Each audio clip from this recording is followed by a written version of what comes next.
buksan. Naku ate, wag po. Mahal ko po buhay ko. Lagot ako sa misis ko dito. Pangatlo na yun. Wala na akong plano mangamot man na pang-apat. Gago!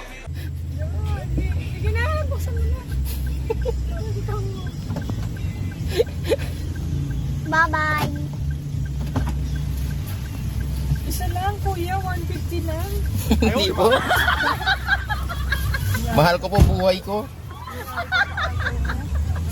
Mapagalitan siya ng misis niya. Oo nga. 150 lang naman.